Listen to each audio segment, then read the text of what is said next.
सम्मानित प्रमोद जी, माननीय it will not go on record. सांसदों Yes. के इस सदन की कार्रवाई के दौरान दुर्व्यवहार को लेके बहुत दुखी हूं। लेफ्ट राइट सेंटर में हम बटे रहेंगे तो ये देश के जो असली धरती पुत्र थे उनका आदर और सम्मान हम कैसे रख पाएं कि 10 साल में जो आज सरकार है इनकी कार्यशैली में भी चौधरी चरण सिंह के विचारों की झलक है।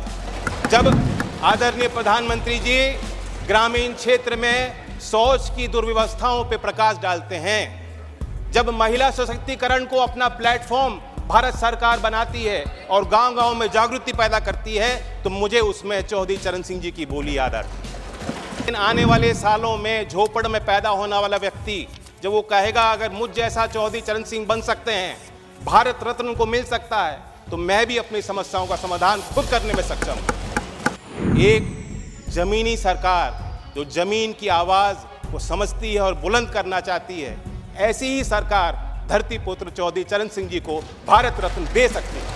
सभापति जी, नहीं सुनिए, आज मैं I have given Pramod ji nothing will go on record. सम्मानित प्रमोद जी, माननीय it will not go on record. सांसदों Yes. के इस सदन की कार्रवाई के दौरान दुर्व्यवहार को लेके बहुत दुखी हूं।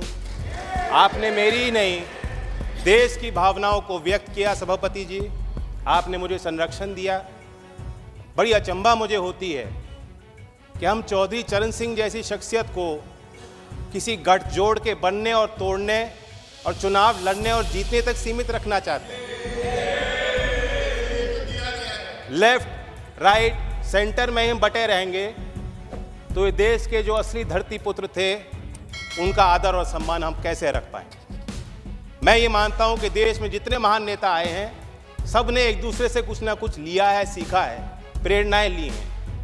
चौधरी चरण सिंह जी गांधीयन सिंप्लिसिटी को अपना असूल बना के उन्होंने जीवन जिया।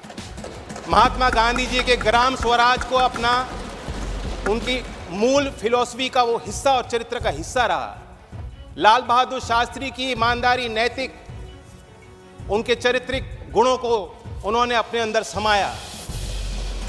इस सदन के माननीय सदस्य पूर्व प्रधानमंत्री एच.डी. देवेगौड़ा जैसे इनकी राजनीतिक पहचान खेती और किसानी से जुड़ी हुई है, उसी प्रकार से चौधरी चरण सिंह जी की पहचान भी खेती और किसानी और कामगार से जुड़ी हुई है। राजनीतिक विशेषज्ञ मानते हैं कि जैसे इंदिरा गांधी जी में एक करिश्माई शक्ति थी लोगों को अपनी तरफ आकर्षित करने की, उसी प्रकार से चौधरी चरण सिंह जी को सुनने के लिए, उनको छूने के लिए, उनको बेहतर तौर से समझने के लिए दूर दूर से गांव-गांव से लोग चले आते थे।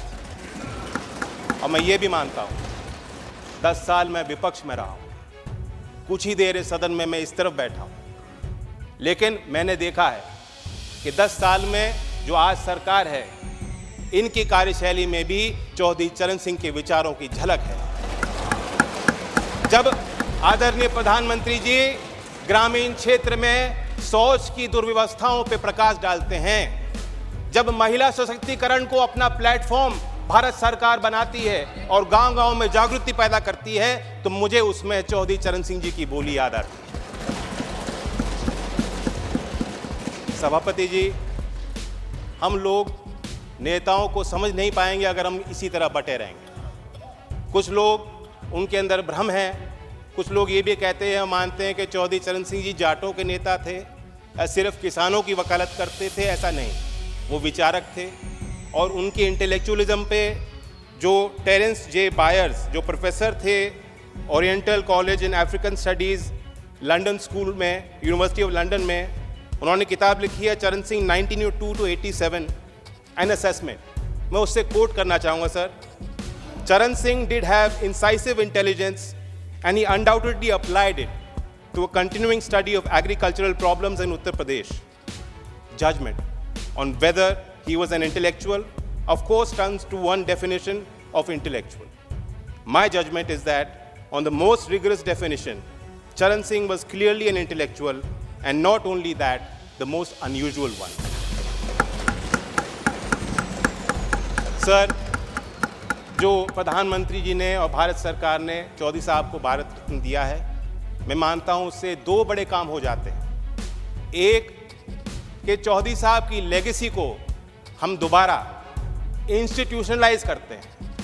देश के सभी विश्वविद्यालयों में पढ़ रहे छात्र, उनके अंदर आपने एक नई जिज्ञासा पैदा की है। गांव में पल रहे नौजवानों के अंदर एक नई जिज्ञासा और भावना आपने पैदा की है। देश के अर्थशास्त्री और मुख्यधारा में जो लोग नीति निर्धारक हैं, आपने दोबारा उनको कहा है कि चौधरी चरण सिंह को आप स्टडी कीजिए, अपने स्टडी में शामिल कीजिए, अपने अध्ययन और विचार अनुसंधान में शामिल कीजिए। दूसरा बड़ा काम जो भारत सरकार ने किया, भारत रत्न देकर हौसला बढ़ाया। मैं मानता हूं कि ये एक महज पुरस्कार नहीं है, सबसे बड़ा सम्मान है। और मैं जानता हूं कि आज की जो जीवन समस्या देश के सामने और चुनौतियां हैं, किसानों की समस्या हैं, भारत रत्न देकर उनका हल नहीं निकलता। लेकिन आने वाले सालों में झोपड़ में पैदा होने वाला व्यक्ति जब वो कहेगा अगर मुझ जैसा चौधरी चरण सिंह बन सकते हैं, भारत रत्न को मिल सकता है, तो मैं भी अपनी समस्याओं का समाधान खुद करने में सक्षम हूँ। ये बहुत बड़ी जीत हासिल हुई है।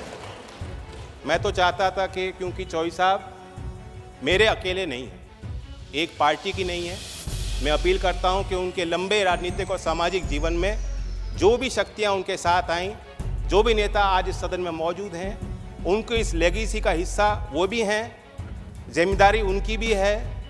कोई वसीयत में कोई संपत्ति वो छोड़ के नहीं गए थे।